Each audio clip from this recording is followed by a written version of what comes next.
We are back. Welcome, everybody, and I'm going to hand it over to Andy Cruz. Thank you, Cashin.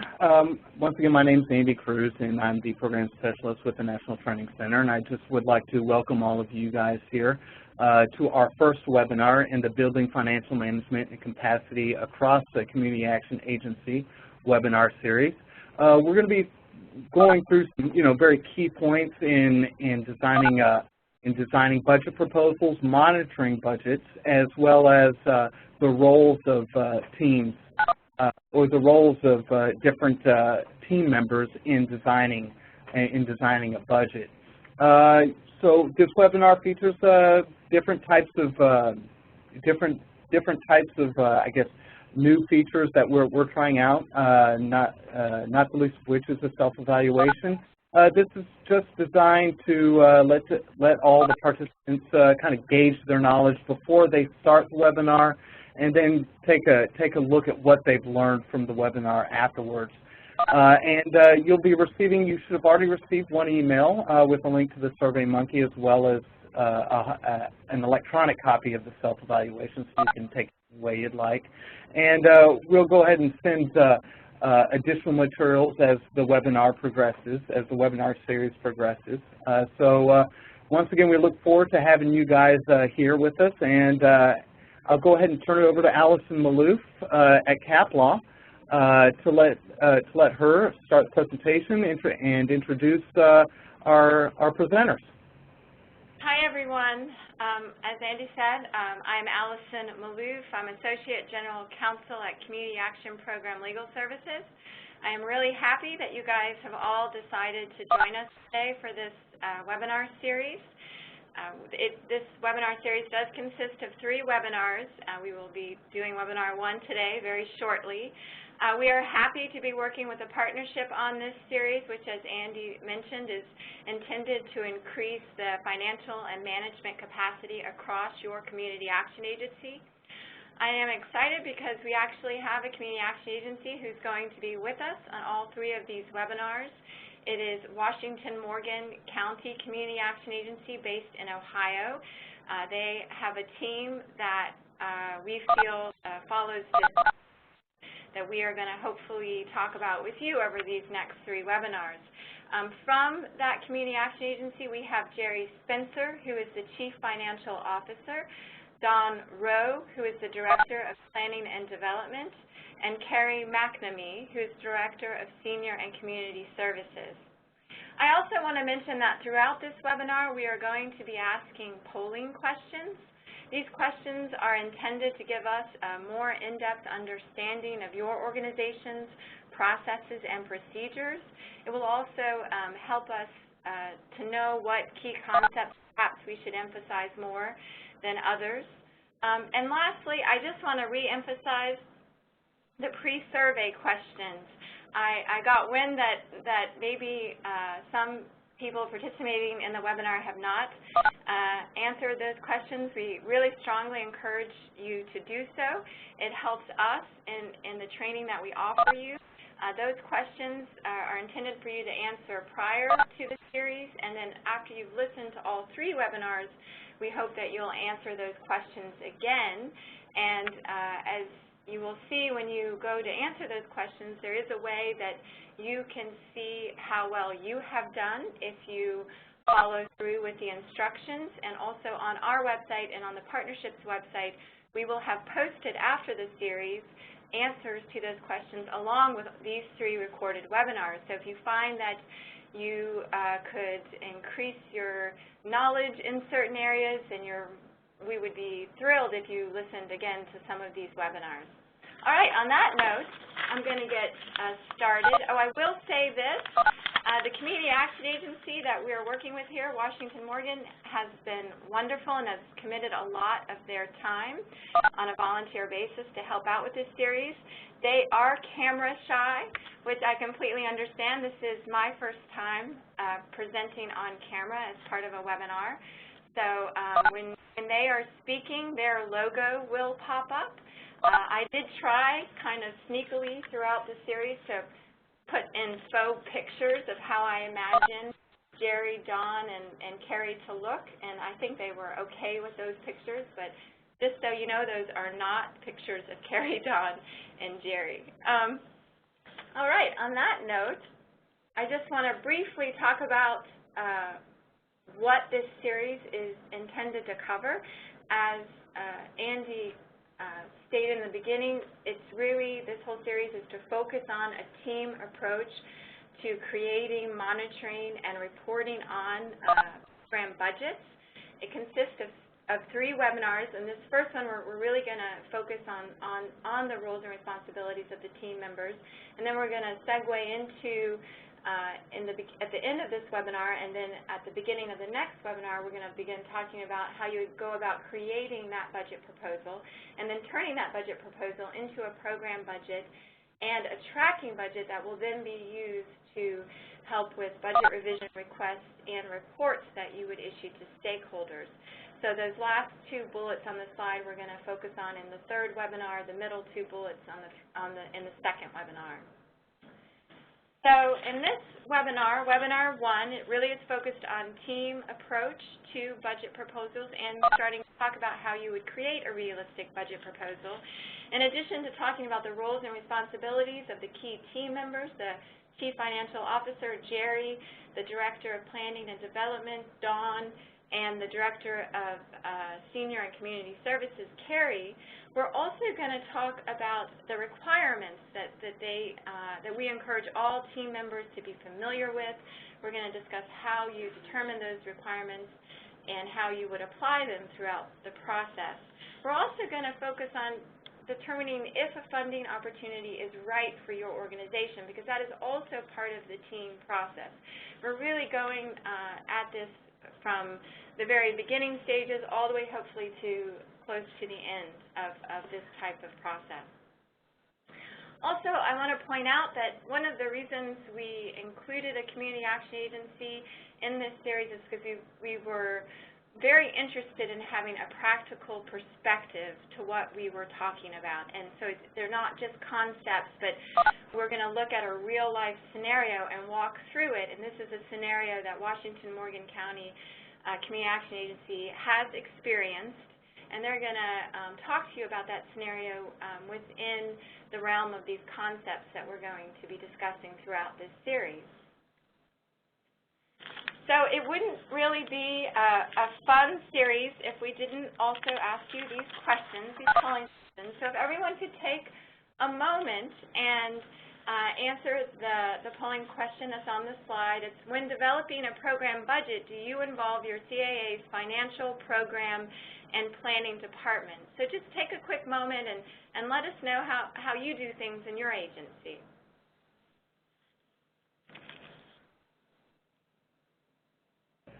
Thanks, everyone. You should see the poll question itself popping up on the right side panel, if you could go ahead and answer that. And then, Allison, a question for you. Did you want to be able to see the results in a few moments? Yes, that would be great, Cashin. Will do. You have about 30 seconds left to answer this question.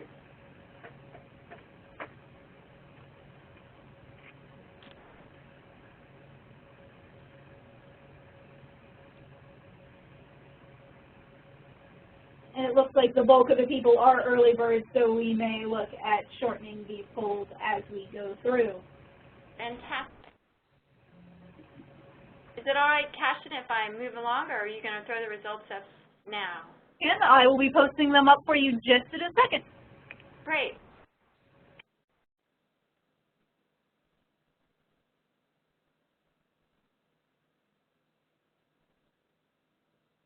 All right, fantastic. So it looks like most people on this call, when they're developing a program budget, they strive for the team approach, which is exciting. And we hope that if you have any comments or feedback regarding what we're talking about today, that you put those in the chat box, and hopefully we'll have some time to address those at the end. We're also hoping that we can impart upon you some ways that you can tweak and improve your process as we discuss, as we go through the webinar and discuss different aspects of a team approach to creating budget proposals and monitoring a budget and reporting on that budget. And with that, I'm going to move to the next slide. So we want to make sure that you are learning, hence these learning objectives, and also to give you some signals on where we're planning to go and what we hope you're going to get out of this series. As you can see, what we're initially going to talk about is an approach to programs and projects and funding opportunities that you may receive. As I've mentioned before, we're going to talk about the roles and responsibilities of the team members, what they would be doing throughout the program budget process.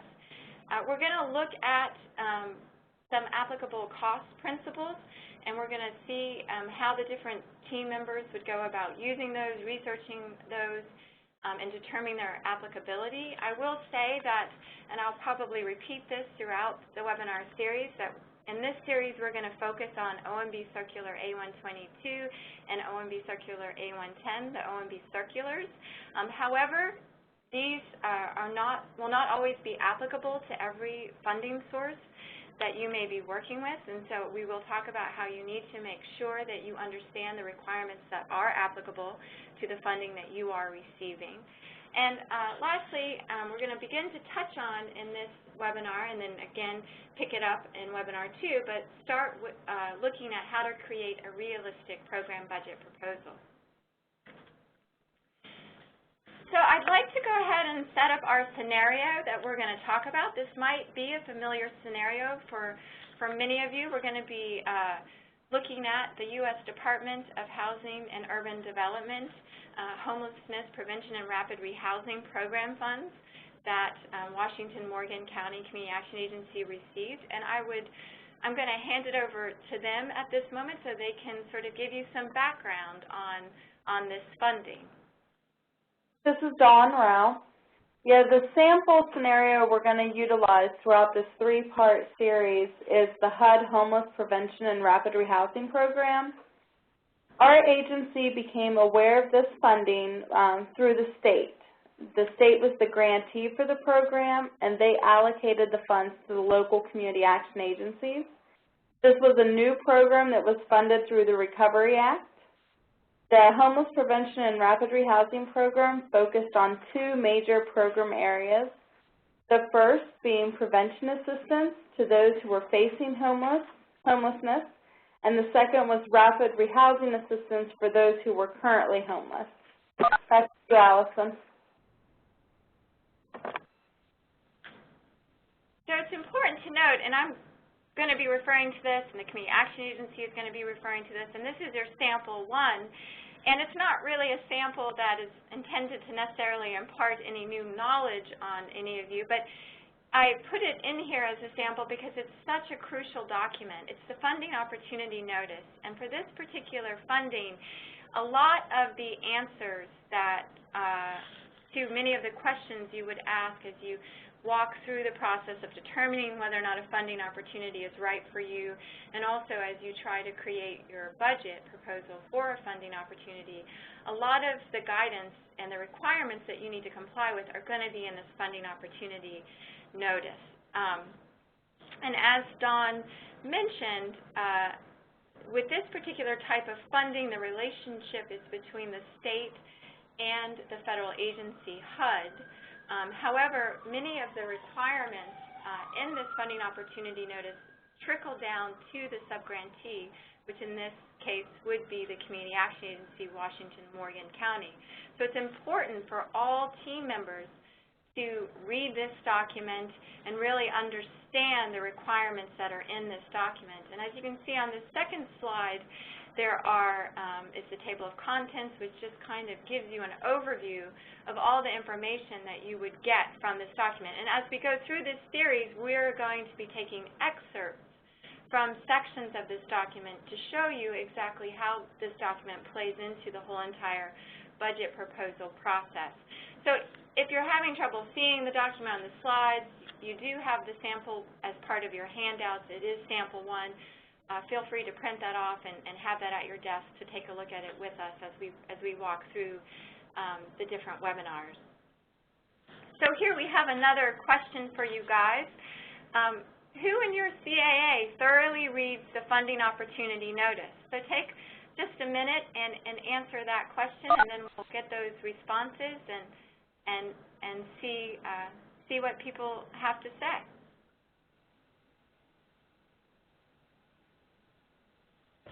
All right, thanks everyone. Of course, that is on that right side panel. I see that many of you are already starting to respond. We shortened this one so that you have about 30 seconds left or so to get your answers in.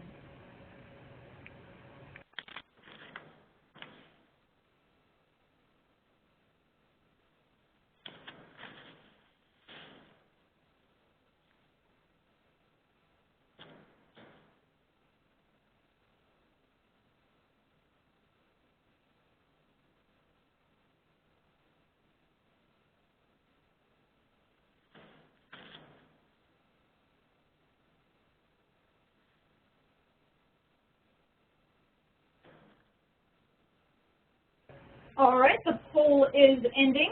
It does look like some people had some trouble selecting more than one option, so we'll go back and kind of explore that as we go through. But the poll is closing, and we'll be able to get you your results in just a moment. Okay, great. Thanks, Cashin.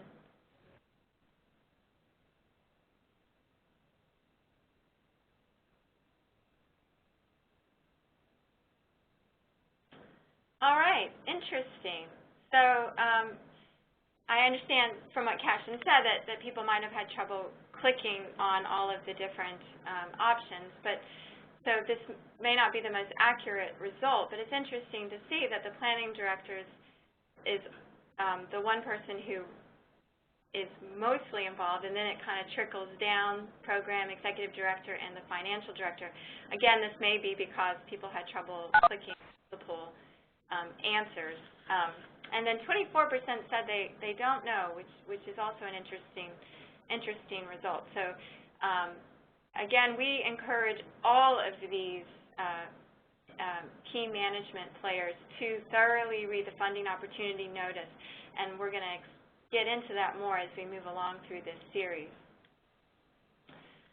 So as part of the HPRP funds, there was very specific information in the funding opportunity notice as to what the eligible activities would be. And I'm going to turn it over to the Community Action Agency to talk about some of those.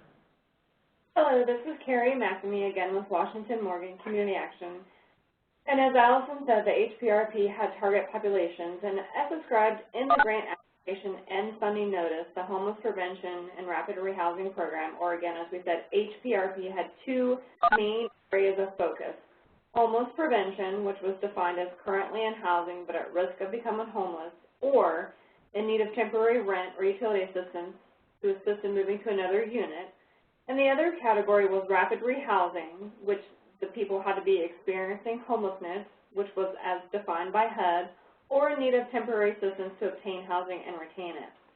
Neither Washington or Morgan counties in Ohio have homeless shelters, so we knew that exploring this funding in detail would be important to the people and the communities we served. And through our outreach departments, we knew that these were two issues people were struggling with. Back to you, Allison. So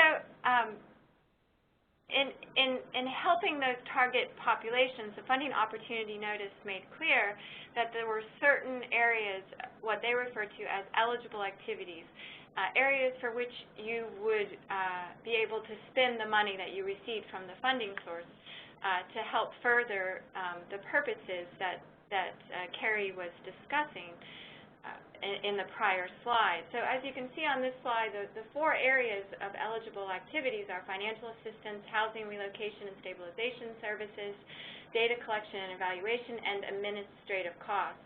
These are very important areas as far as how your budget proposal will be laid out and what costs will be considered allowable. And the funding opportunity notice provides a lot of information regarding exactly what activities you can do under these major categories. For instance, for the financial assistance category, the funding opportunity notice limits the financial assistance services may be offered to short-term rental assistance, medium rental assistance, security deposit, utility deposits, utility payments, hotel vouchers, and moving costs and assistance. So it's really important when you're coming up with your budget that you understand these different areas of activities that are listed in the funding opportunity notice.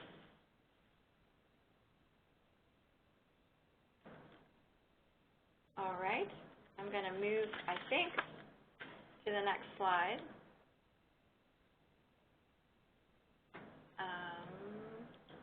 There we go.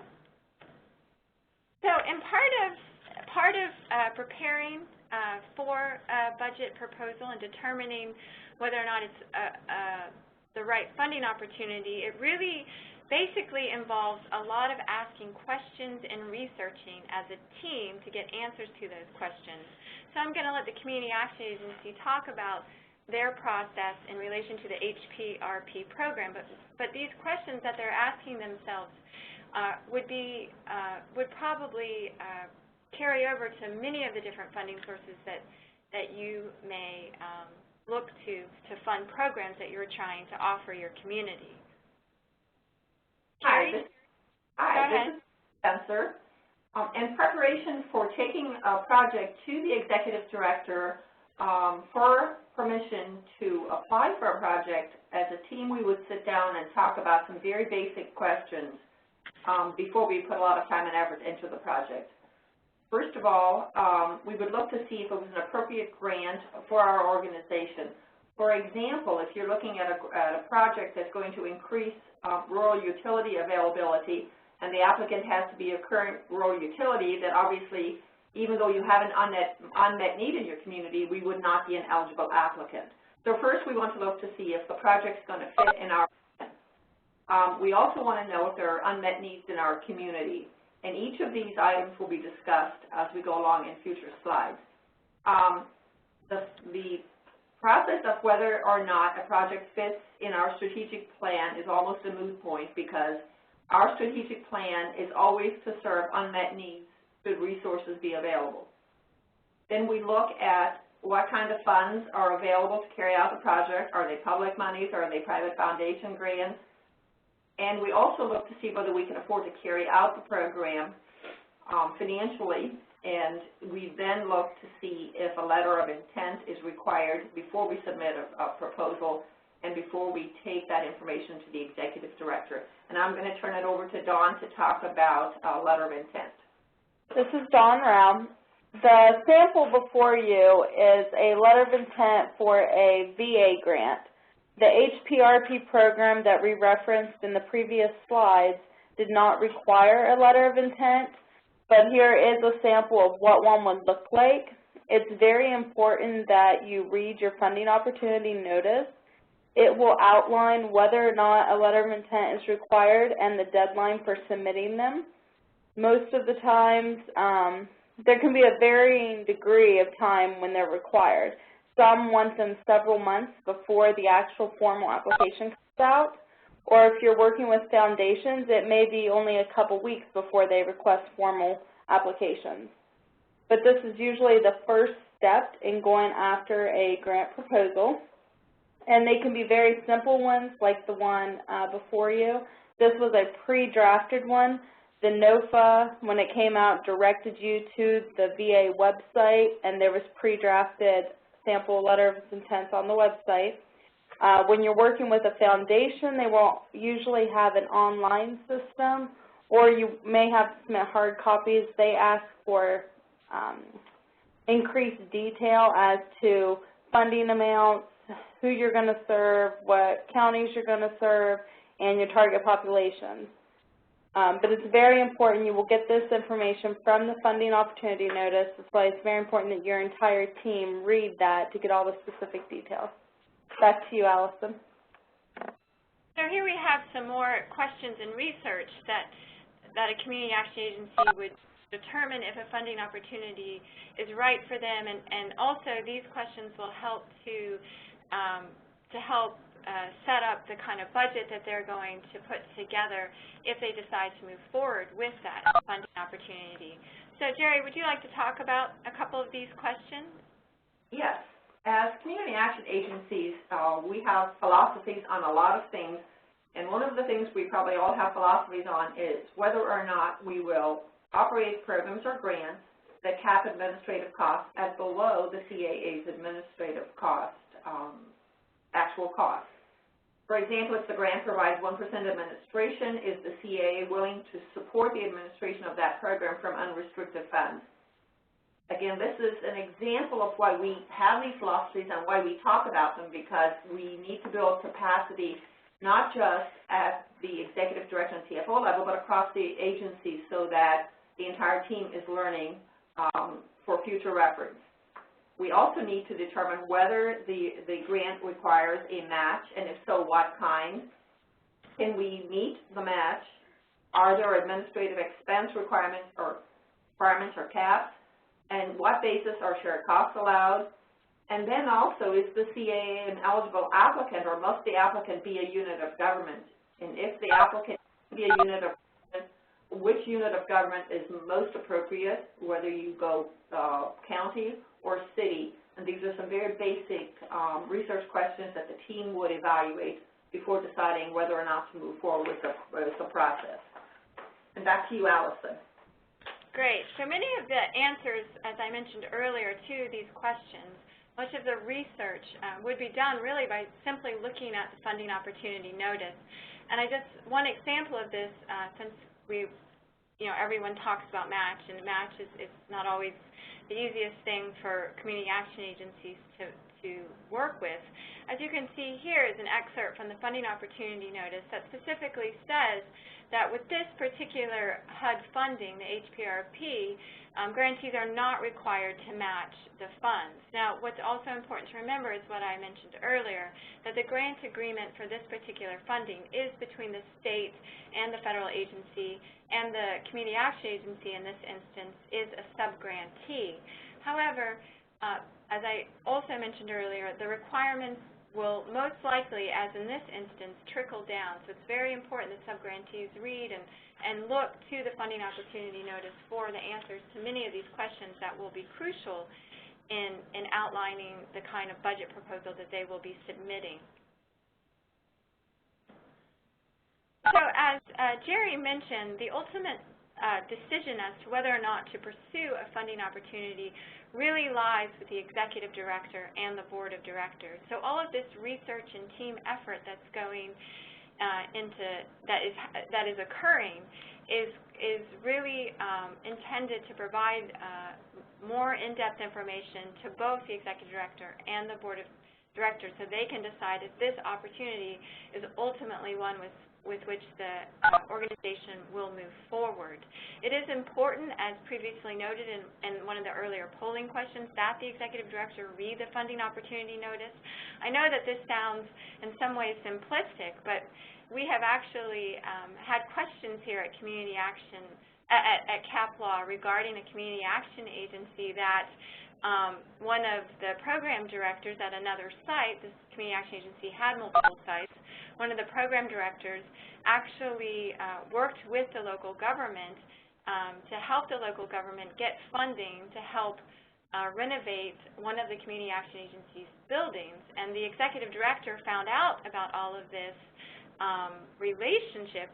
She knew that the funds were being used to renovate the buildings, but she didn't quite understand the relationship until she found the documents that the program director had given the government after the program director, she found these documents after the program director had been fired for other reasons.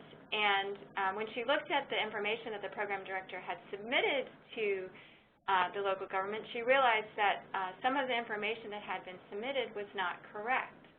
And so that's not a great situation to be in. So it's very important that you have this team effort, and the key players that need to be involved are involved in making these decisions.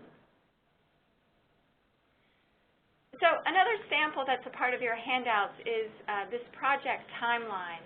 And with this particular funding source, the HPRP funding, there was not necessarily a project timeline. And project timelines can occur at different stages of the process. This particular project timeline is intended to be used during the proposal stage, and it is one that we obtained from the U.S. Department of Labor and Employment Training Administration website. and it is to be used as part of the workforce investment system.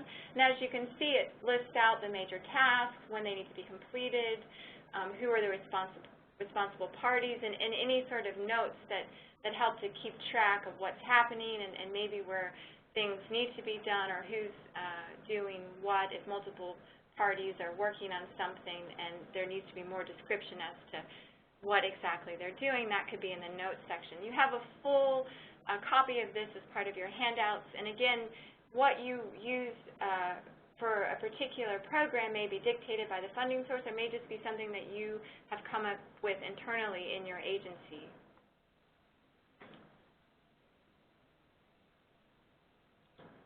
All right, so that leaves us to check off one of our learning objectives, which is how you would approach a project and determine whether or not an initial funding opportunity is something that your organization would want to enter into and take advantage of. So now we're going to start looking at the roles and responsibilities of the individual team players.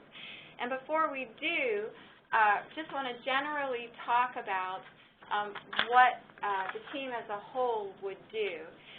All team members, as we've stressed, and we can't stress this enough, would be involved in reading and reviewing the funding opportunity notice or the request for proposals. It's really important to note that different funding sources have different funding requirements, even though we're going to be focusing on the OMB circulars. In this series, it really depends on your particular funding source as to what requirements you need to comply with. As we've already noted, all of these team members will be involved in discussing and researching the different questions related to the funding sources.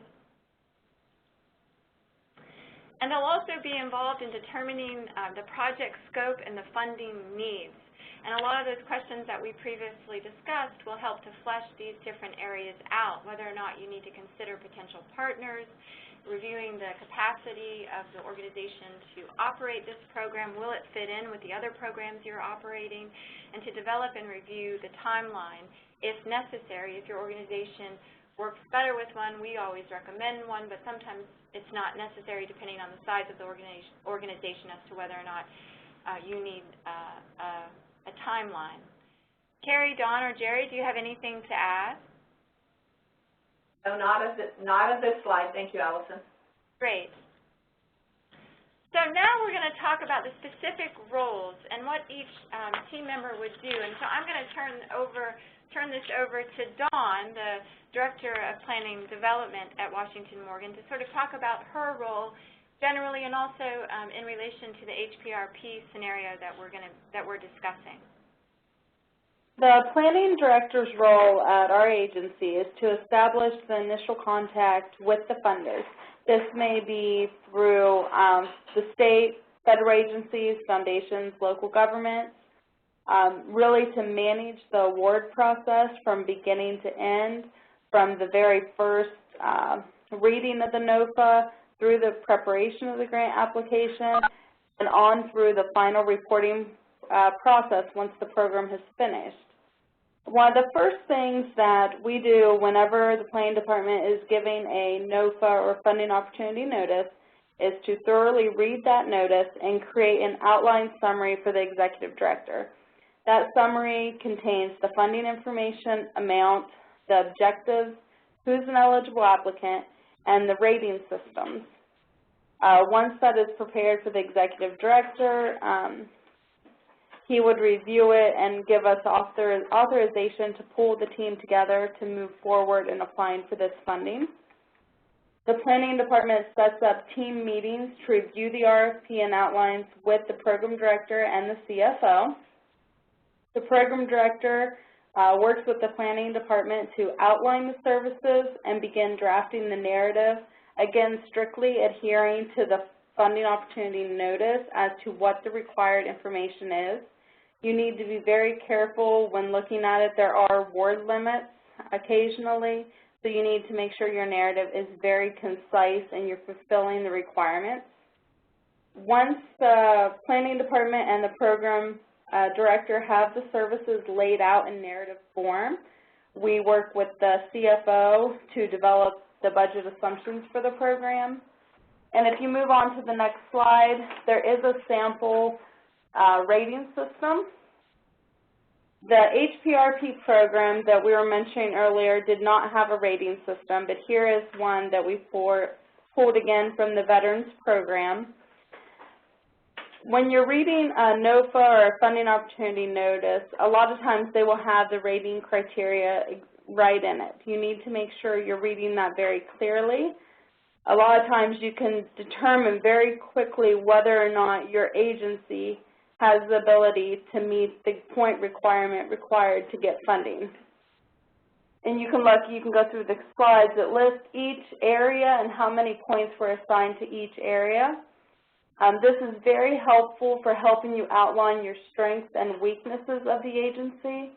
If you do see where you are falling behind in one of the areas that is a high point, you may need to look at non-traditional data collection.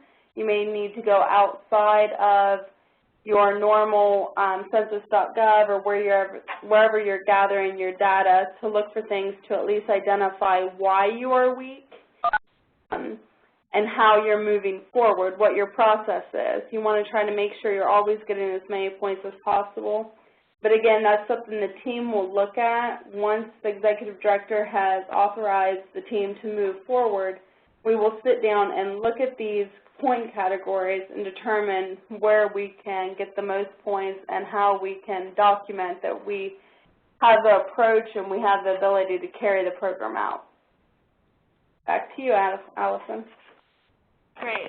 So just to keep everybody abreast of where we are in our process and with our learning objectives, as you can see, we've dealt with the project approach, the roles and responsibilities of the team members, and we've talked about the planning director's role. So now we're going to segue into the CFO finance director's role. And when we talk about her role, we're going to talk about, do a couple of sidebars to sort of talk about some general concepts that would be applicable to all team members, but seems to make sense to talk about them as we're talking about how the CFO fits into this whole process.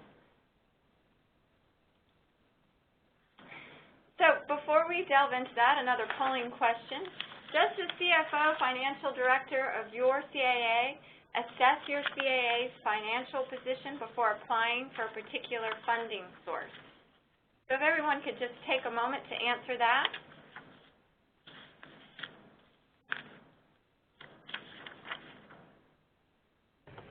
All right, we do have the answers coming on in. You do have about 20 more seconds or so to get your answers in, and then we will be able to share them.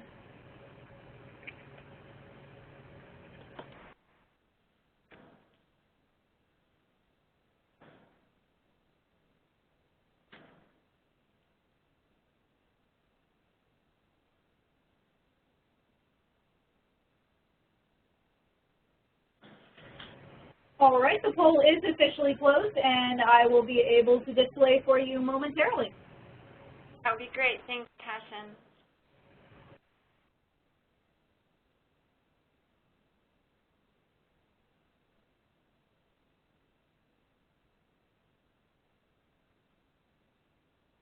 Great.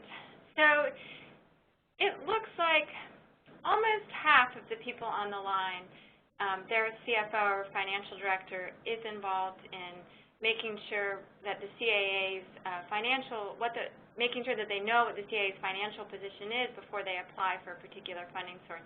And for those of you who don't know whether or not your CAA does this, we're going to talk about ways in which you would assess this for your organization. So the CFO plays a very important role in this process. As I mentioned with that polling question, they are involved in measuring the financial capacity of a community action agency. Part of that measurement helps to assess how the program will fit into the current operations, and they will also review the financial position. And when we're talking about financial position, we use these terms, cash match it or cash flow it. How will the program be managed within your organization from a financial perspective? And Jerry's going to talk more about this with some examples in just a moment. So when determining whether or not this is the right funding opportunity, we already talked about all those questions in the beginning, which are very important to answer regarding whether or not it fits within your mission and whether or not, from a general perspective, if you think you'll be able to take this program on from a financial standpoint. And in these next couple of slides, we're going to get more detailed about whether or not, from a financial perspective, this is really, and an operational perspective, this is really the right funding opportunity for your organization. How do you assess that? So I'm going to let Jerry talk about some of the questions on this slide. A couple of things that you would want to measure is whether or not you can manage the program with the existing staff and management staff, or whether you need to add additional staff. And also, if you need to add additional staff, will the grant support those additional staff?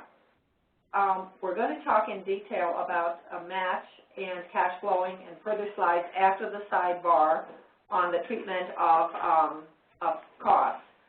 But it's also one of the evaluation items is, will the funds support the costs that are necessary to carry out the activities?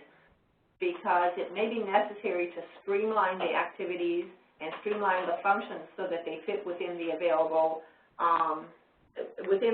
resources, so you're not dreaming pie in the sky about all the great things that you can do and there's not enough money to actually do them.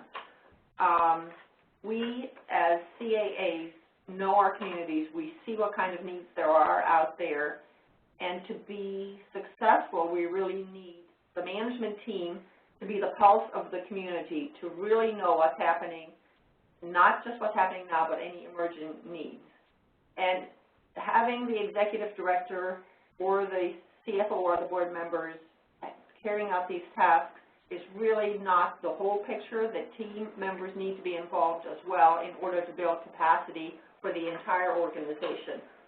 And as Alison mentioned, she's going to do some sidebars on treatment of costs, so I'm going to defer to her to conduct those now.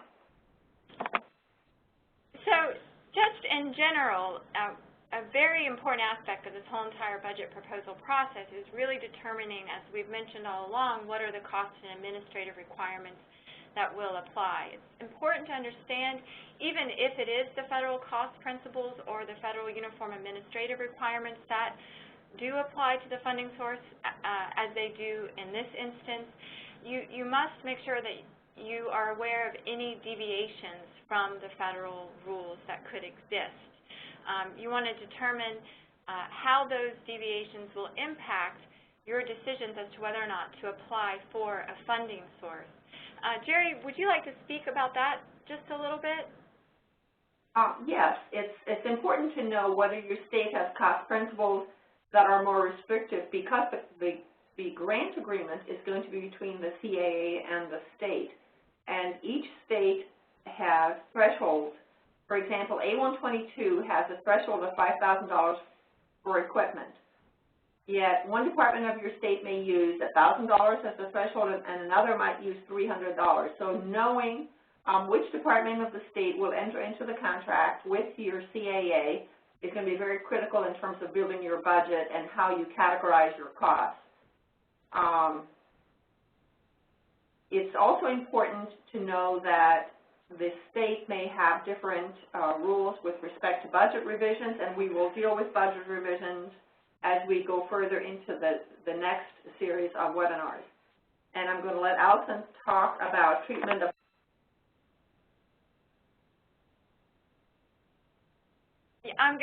Jerry, are you there? We're here. Great. Yeah, so I'm going to just briefly introduce to you guys this little orange box that's at the bottom of your screen. And it's just going to signal throughout the webinar series the proposed OMB circular sort of changes that are on the horizon. And I'm not sure how many of you guys are aware, I think most of you probably are at this point, that the Office of Management and Budget has issued a proposed combination of all of the circulars that are applicable to the federal funding that a community action agency would receive from a federal funding source, a federal agency. And so it's important to know that that this new proposed circular is put out in an attempt to sort of create some form of uniformity throughout the process. There have been complaints in the past that there's too many different areas that you have to look to when you're dealing with different funding sources, so it's trying to kind of rein all that in, clarify and add some rules, and also there are some substantive changes. CAP law there was a notice and comment period for these proposed regulations. CAP law did submit some comments on the proposed regulations. We have those posted on our website if you're interested to see what we commented on.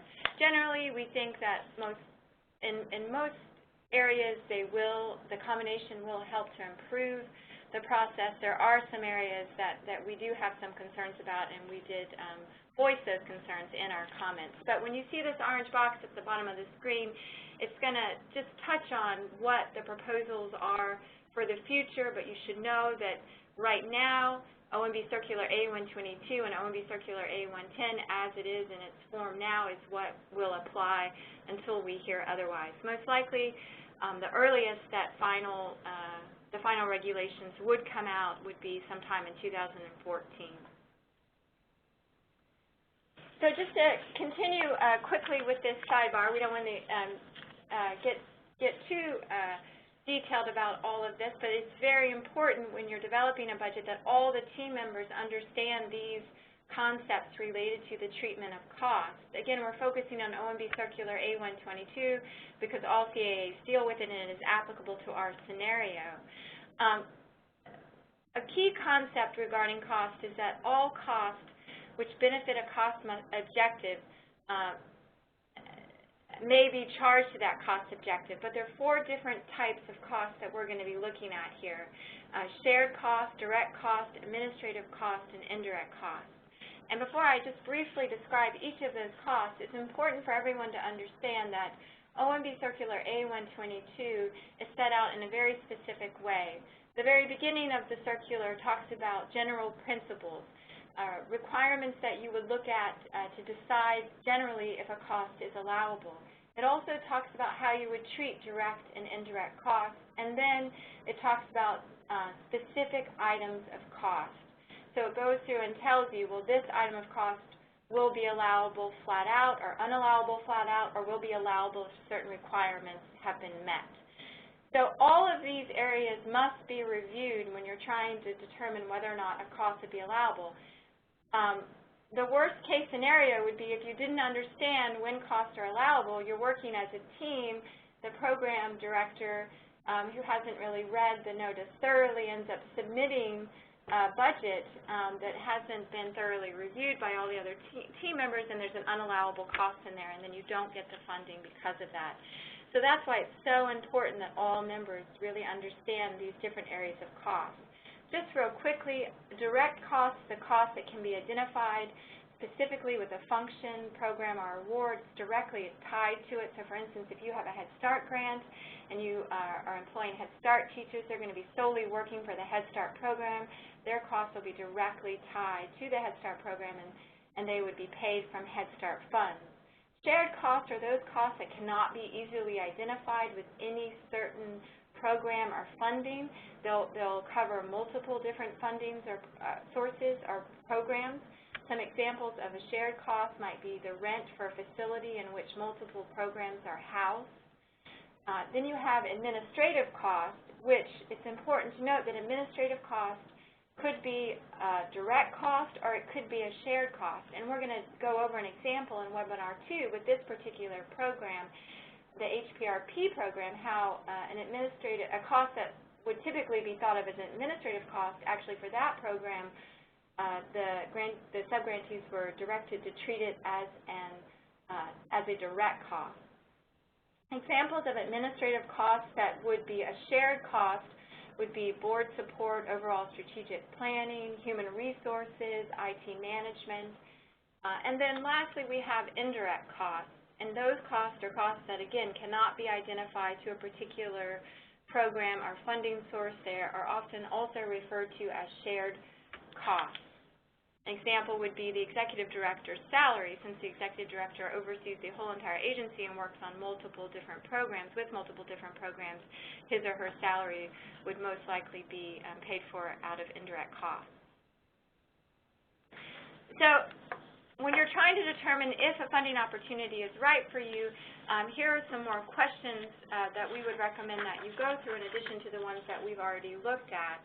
And Jerry, I'm going to turn it over to you to discuss the information on this slide. Okay, this is Jerry Spencer, and one of the requirements when applying for any grant is to determine whether the grant requires a match. And if the grant requires a match, what type of match does it have to be? Does it have to be cash, or can it be in kind? If the grant has to be cash, does the CAA have a complementary non-federal grant it can partner with to share the cost?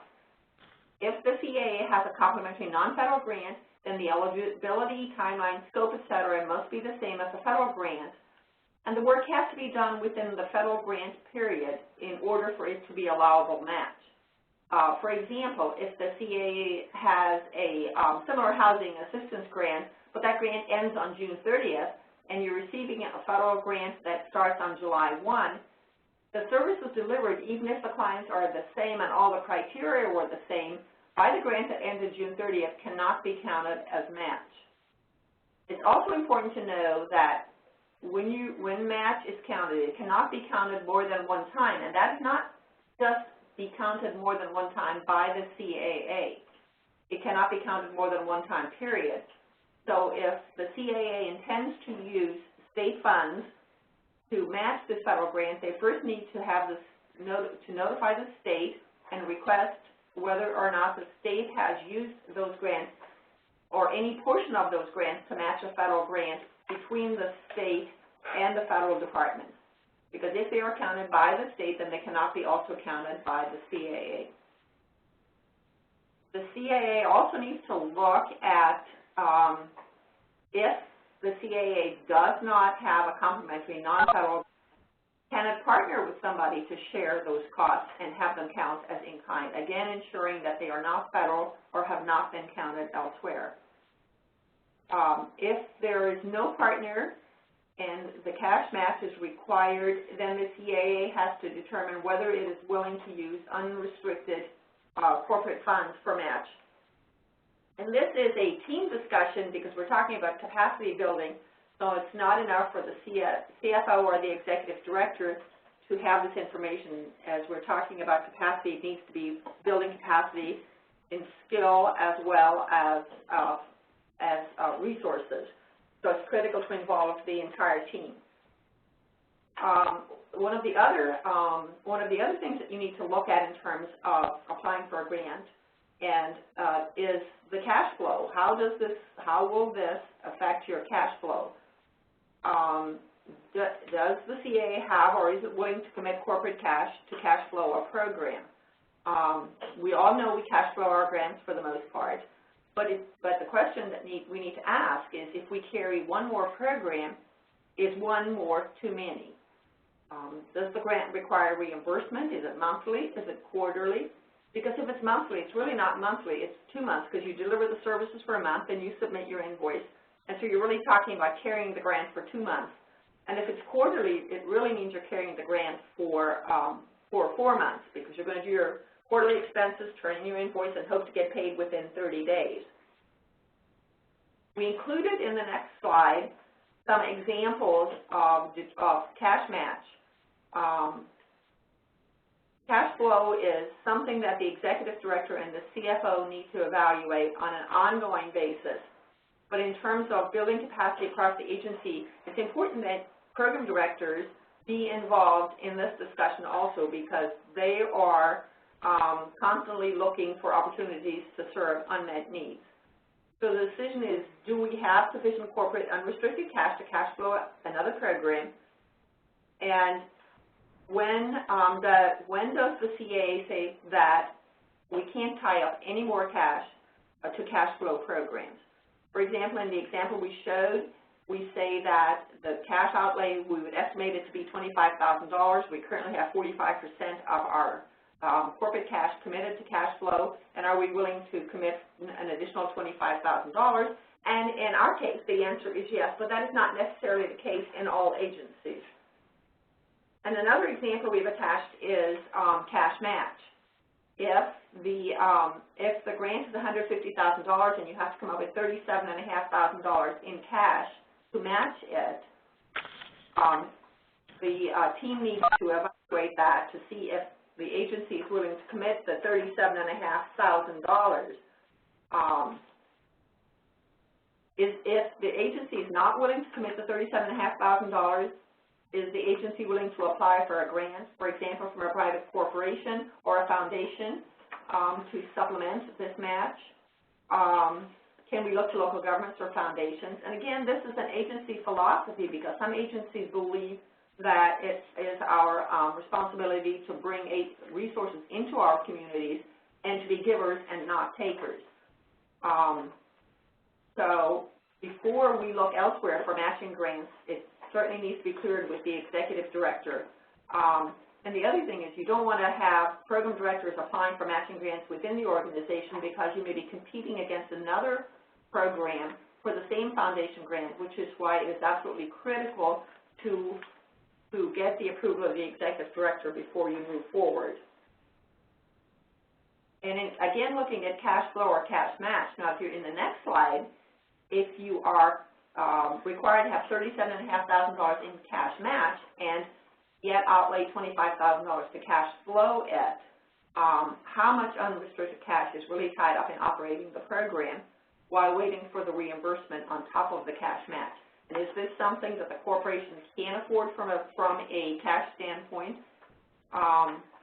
Many of us run programs we have to support with unrestricted funds, but each CAA should evaluate how much is too much before it starts so that it is not a problem down the road.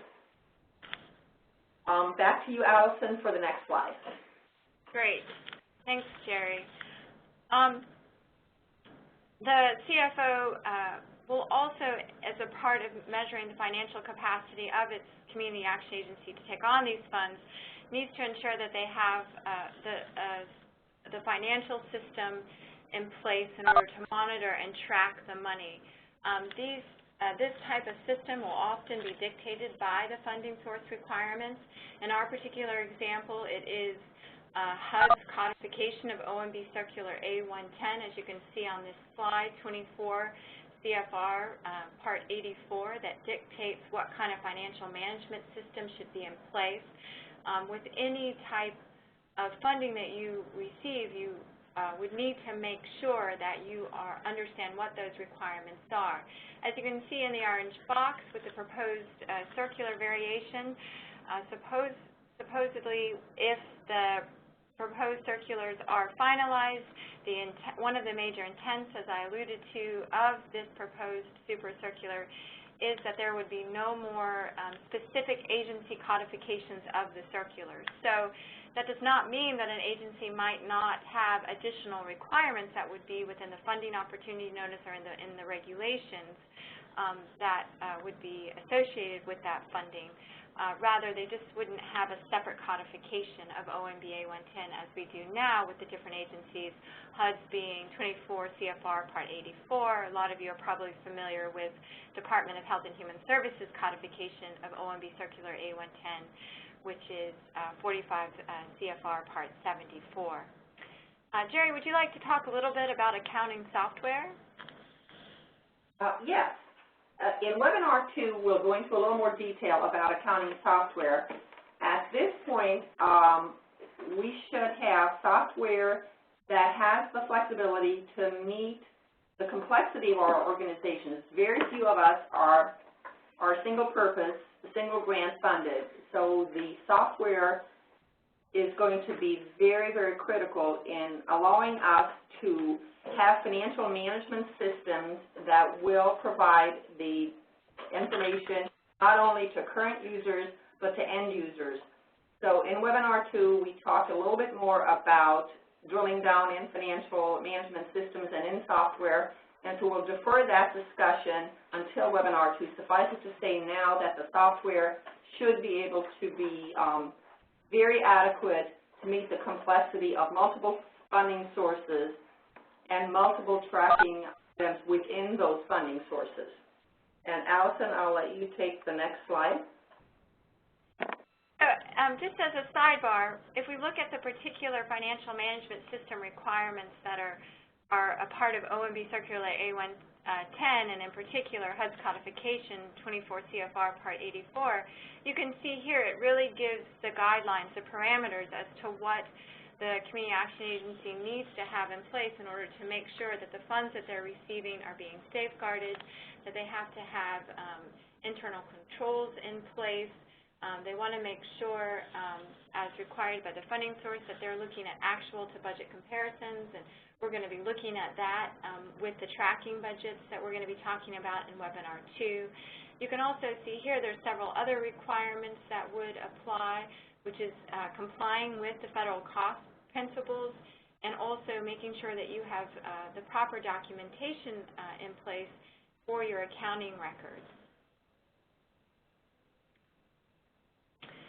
Here's another poll for you guys. Does your Community Action Agency require program directors and planning directors to read and receive training on all applicable OMB circulars?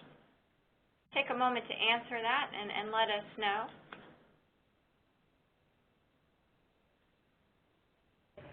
All right, thanks everyone. There's already some answers starting to pour in. You do have about 20 more seconds to get an answer in, and then we will be able to share.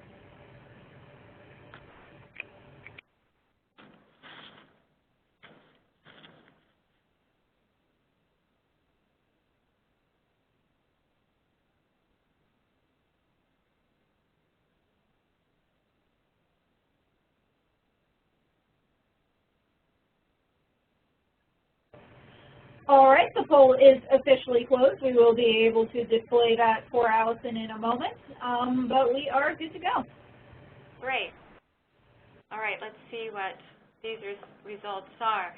I will say that it is really important that these key management, so this is interesting. 44% say no, that they do not receive any type of training on applicable OMB circulars, and 26% did not answer. It really is crucial. If you take away anything from this webinar series, to really strengthen the capacity across your organization, you have to send these other key management players to training. And I know it's often an issue of cost. You don't necessarily have the money to do it. So it may be that you have to do a lot of internal training. If you're sending your CFO to have that training, and have that CFO come back and train the key staff on what they need to know regarding these circulars. I understand a lot of it can be picked up on the job, but it is important that they are applying these circulars correctly and that someone have some type of formal training that they can then impart on the other key management staff. Because as you see throughout this webinar, they play a crucial role in coming up with this budget and making these key decisions that really affect the viability of the agency. So we just have a couple more slides here about the CFO's role, and then we're going to move forward onto the program director's role. The CFO, just like the program director and the development and planning director, they're going to work together to assess and comply with the grant requirements. As I mentioned, it's really crucial that everyone understand what those requirements are if this team process is really going to work and strengthen the agency. It seems pretty simple, but the CFO's role is to take those ideas that that everyone thinks up during these meetings, with answering all these questions and these discussions and adding numbers to those ideas. And lastly, the CFO is going to be sort of the point person, though all members of the team need to have some knowledge about which costs are allowable. So once the services have been roughed out, the CFO will look and see, well, are the costs associated with those services, will we be able to pay them with this funding, and if not, what other funding would we be willing and able to use, as Jerry discussed earlier. So just as a quick sidebar, As I mentioned, OMB Circular A122 is sort of divided up into three key main parts. We talked about one of those parts which has to deal with the type of cost that you might have, indirect cost, shared cost, administrative cost, and direct cost. And another part of OMB Circular A122 is the general principles. And again, every cost that you consider, even if it is a selected item of cost, must also meet these general principles set forth in OMB Circular A122. And these general principles are to determine whether or not a cost is allowable, reasonable, and allocable. And these bullets on this slide that are underneath each of these general principles are taken from the circulars themselves. So if a program director, planning director, and CFO were to look at these and be trained on these circulars, they would have a deeper understanding of when cost would be allowable, reasonable, and allocable. So just real quickly, a cost is allowable if it is reasonable for the performance of the award, if it makes sense that such a cost would be incurred in order to perform the services that you have obtained the funding for, if it conforms to the limits or exclusions of the requirements. So for example, if there is, remember way back when in the beginning when we were talking about the different eligible activities, and I talked about under the financial activities that could be performed, it was very specific as to what type of activities, rent payment, housing payment, those sorts of payments. That would be sort of the limits and exclusions that you would need to comply with in order for a cost to be considered allowable. The costs need to be treated consistently with your policies and procedures. They would be determined in accordance with generally accepted accounting principles, referred to as GAAP. It is really important. I think quite a few community action agencies aren't necessarily aware of this, but costs may not be included or used to meet cost sharing or match requirements of any other federally financed program in either the current period or any other grant period. So basically, you cannot use the federal funds from one program as a match to meet the match requirement of another program. This is a specific area that we commented on in the proposed OMB Super Circular, so it will be interesting to see the feedback on that, because I understand there are some different HUD programs that have a confusing take on that point. And so we are looking into that and trying to get clarification on that from OMB and other federal agencies. The last one is bullet under which costs are allowable. It's extremely important. They have to be adequately documented. Whether or not a cost is reasonable, you would go through the prudent person test, which basically means that you would look at a cost and determine whether a prudent person under the similar or same circumstances would make the same decision regarding whether or not that cost should be incurred. You would look at whether or not the cost is one that is ordinary and necessary for the type of work that's being done. You want to make sure that, again, it complies with the requirements of the grant notice and the grant terms and award. And also, you would look at whether or not the cost would, by incurring that cost, you would trigger any kind of significant deviations from established practices. So you would really increase a cost that by taking on a certain cost, you would increase other costs in the organization that would not normally, where that effect would not normally result because of your established practices. And lastly, you need to determine whether or not a cost is allocable. And to do that, you would look and see if it is allocated in accordance with the benefit received. You want to make sure that it's calculated in the same way as costs similar to it have been calculated. And as Jerry pointed out earlier in this webinar, that the costs are incurred during the grant period. We have had questions from community action agencies where they incur costs after the grant period has ended, and those costs would be unallowable costs. Jerry, do you have anything to add here? Other than the comment that we as a team read each other's work so that everybody on the team knows if there's something in the narrative that needs to come out because it may not be an allowable cost, you don't want something that conflicts with the budget, and therefore we read each other's work. Dawn will look at my budget, I look at her narrative, because the training in the federal circulars, we do it in-house, again because of cost, but it helps to ensure that program directors or planners are not putting items in grants that are not allowable, and training is one of the best ways to do that. And as Alison mentioned, it can be done in-house as a way to cost save. So reading each other's work is very important in ensuring that you don't put costs in budgets that are unallowable, and that program directors are aware of what those costs should and should not be.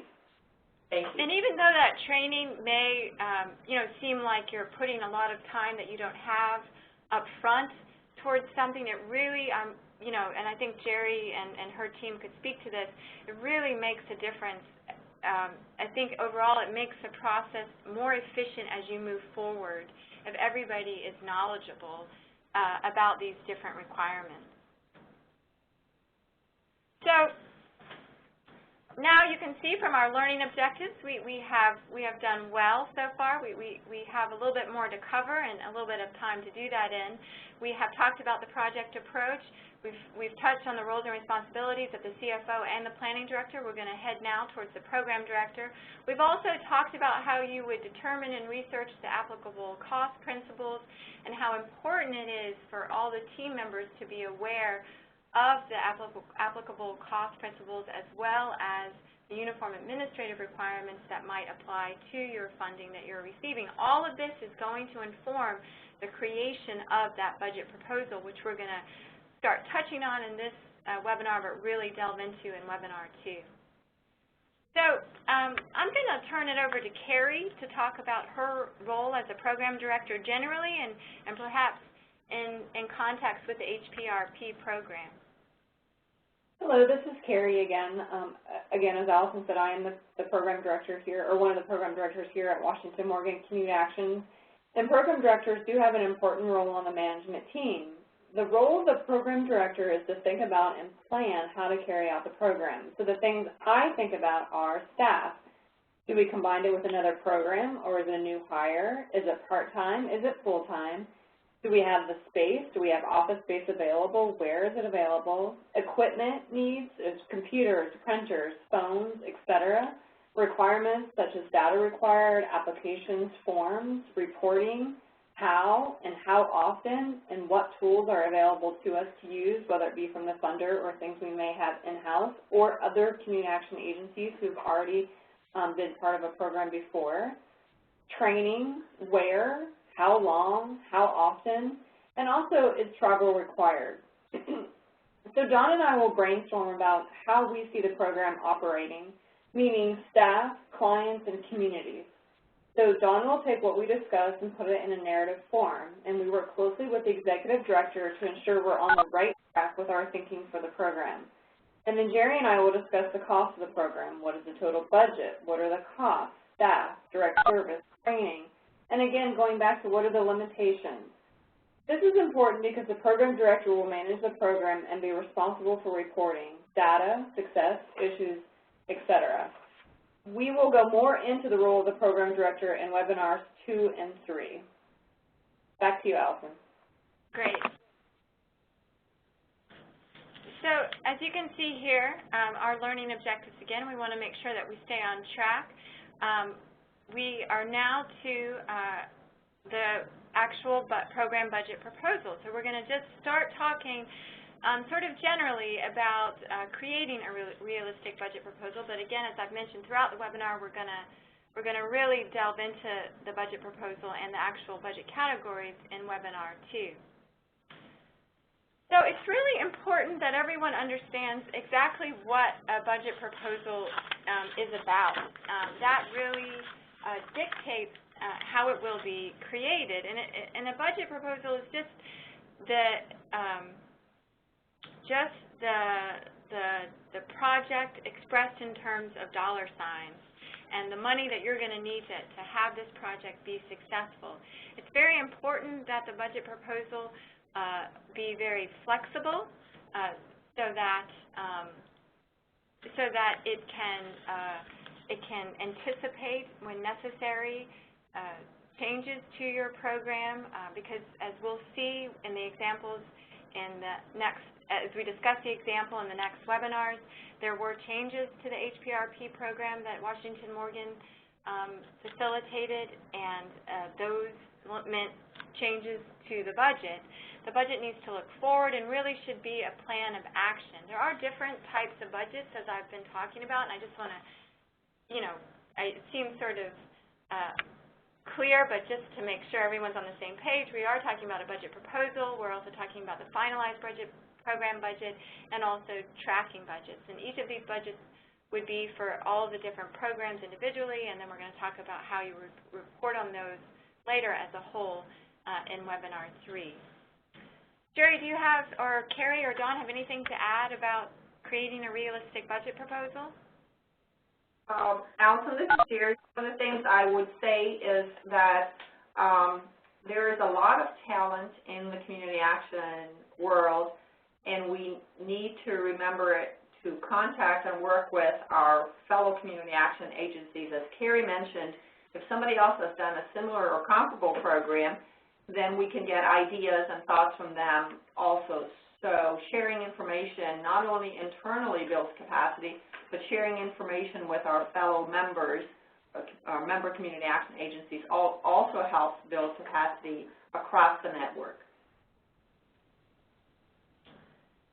So when you're creating a realistic budget, we really spend a lot of time talking about the different roles and responsibilities of the program director and the finance director. But in these initial stages, just to sort of kind of sum it up in a nutshell, the program director is going to draw from prior programs, and then as Jerry just pointed out, a very important area that the program director should not hesitate to draw from is the other, organizations have actually done some of these programs or similar programs.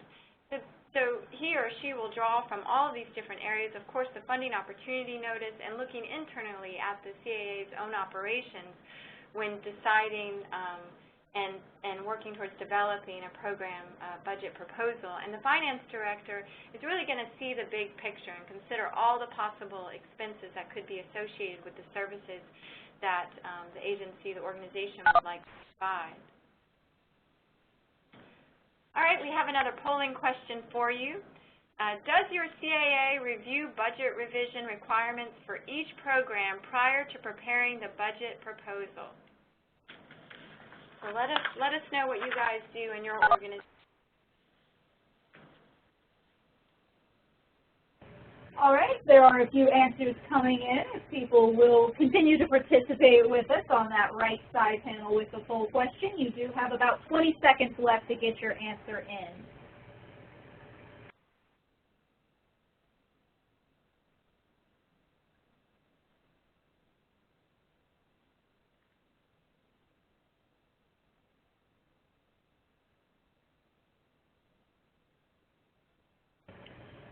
All right, the poll is officially closed. I will be able to display those for you momentarily. Great, thanks, Tashin.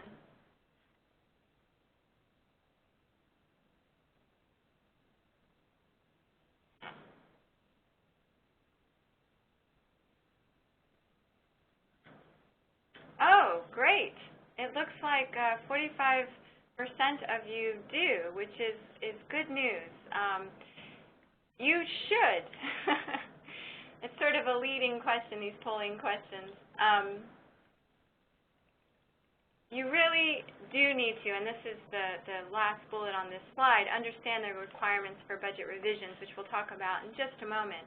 Before we get there, when you're creating a realistic budget proposal, one of the most important aspects of that budget proposal are the assumptions that your organization is basing that budget on. And again, if you take away another really important point from this webinar series, it is to write down those assumptions. And I think that Jerry and Carrie and Dawn, maybe you have some thoughts on that.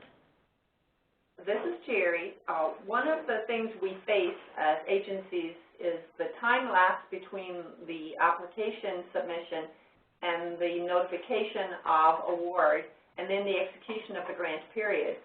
So in the actual webinar tool, we talk about budgeting and the assumptions and why we would write those down. But in the beginning stages, we need to write our assumptions down so that we can refer back to them if a year later this grant is funded, and we're not trying to figure out why we said what we said and why we did what we did and what we put in the budget. So the documentation does not have to be a formal document. It can be notes on your Excel spreadsheet as you put your rough costs together. It can be notes in the planning department as the team meets.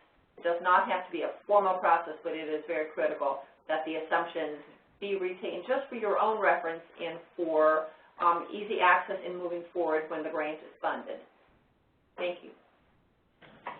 And then some examples of assumptions, and Carrie and Dawn and Jerry, feel free to jump in here if you want to add to this or say some more about these assumptions. But just a brief example of a few of the assumptions on which the HPRP program that we're discussing were based is the community need and the staff time, and especially that community need played a crucial role in the budget revisions that we're going to discuss in Webinar 3. Do you all have anything you'd like to add to that? No, thank you, Allison. Great. So then, as I mentioned with that polling question, you want to make sure that you understand the requirements for your budget revisions. And this is really important because if it's going to be difficult to revise a budget, then you need to know that up front when you're creating that budget proposal, and you're going to want to make it as realistic as possible. As you'll see in our examples, it's difficult to do that. On the other hand, if it's easy to revise a budget, if the requirements, the funding requirements enable you to make changes in the categories within which you anticipate changes having being made are not as restricted as other categories, then that will also dictate sort of how flexible, how open that budget is when you submit it as a budget proposal. So we always recommend to take a look at the budget revision requirements when you are in the process of initially creating your budget proposal. All right, another polling question kind of leading off of the assumptions that we just discussed on which your budget may be based. Does your CAA write down the assumptions on which its budget is based? Even though we recommended that you should, we're curious if you do. So let us know. This is our last polling question, and then we'll be closing out the substantive part of the webinar and try to get to a couple of your questions if there are some. All right, just a few more seconds to get those answers in, and then we will be moving on. Thanks for everybody for sticking with us as we go through these. And the poll is officially closed now, and we will be displaying in a moment.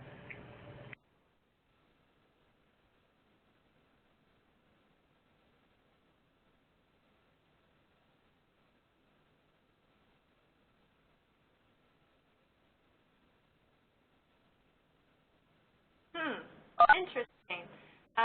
So those that answered, almost half of the ones that answered do say that they write down the assumptions, which is extremely important, but 20% said that they didn't. So again, a major takeaway from this webinar and this whole series is that you really need to write down those assumptions. They're not only going to be helpful in the scenario that Jerry described, but they'll also be helpful when you're monitored, if there are any questions about your budget. It'll be a lot easier for you to explain why you chose to do what you did, and it may play a role in determining whether or not a cost is an allowable cost under the funding requirements. So I just want to reiterate our learning objectives. We have checked off all of our objectives for today, so we have completed the substantive part of these webinar slides. I would like to take questions at this point. We'll take a look and see what, if any, questions are out there. Before we do, we hope that you guys have enjoyed this webinar. There are 2 more webinars in this series, and that you will join us for Webinar 2 when we're going to actually start creating the budget proposal for the HPRP program. We're going to show you how that was created and talk about the different budget categories and get into some specifics regarding those budget categories, and then also talk about the tracking budgets. Again, that webinar will be on Wednesday, July 24th at 2 p.m. So now I am going to see if I can get to your questions. We have quite a few questions. I guess to start us off, then, somebody has asked for some good ideas, good places to get OMB training. Right. So that's a great question. There are, so of course there's always WIPSLE, but that does cost. Most of the places to get training do cost.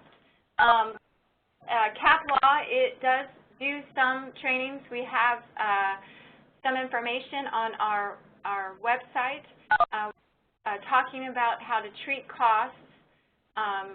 Those trainings are related to OMB Circular A122 mostly. There are 2 toolkits out there that I would highly recommend. One has to do with cost allocation. The other has to do with the personnel activity reports, and we're going to talk about those, refer to those toolkits in our next webinar, but those are aspects of OMB Circular A122 that are important. There's also sometimes the federal government, grants management, Gov will offer some trainings. So we'll look and see about getting a link to maybe that website and some other websites where OMB trainings might be offered. At the CapLaw conference and also the partnership conference, we are trying to increase those types of trainings that we offer. And also at the end of, and most likely at the end of August, there will be a publication that CapLaw has been working on with a partnership that will talk about different aspects of OMB Circular A110. So what we can do is look at maybe trying to compile a list of different resources that CapLaw already has and the partnership has and try to get those out to everyone, maybe put them as part of the materials for training purposes that you guys can use.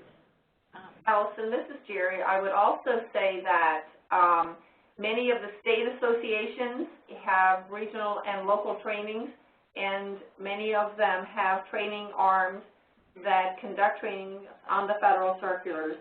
And so if you have your state association or any regional organizations to which you belong, then that may also be a place to get those trainings.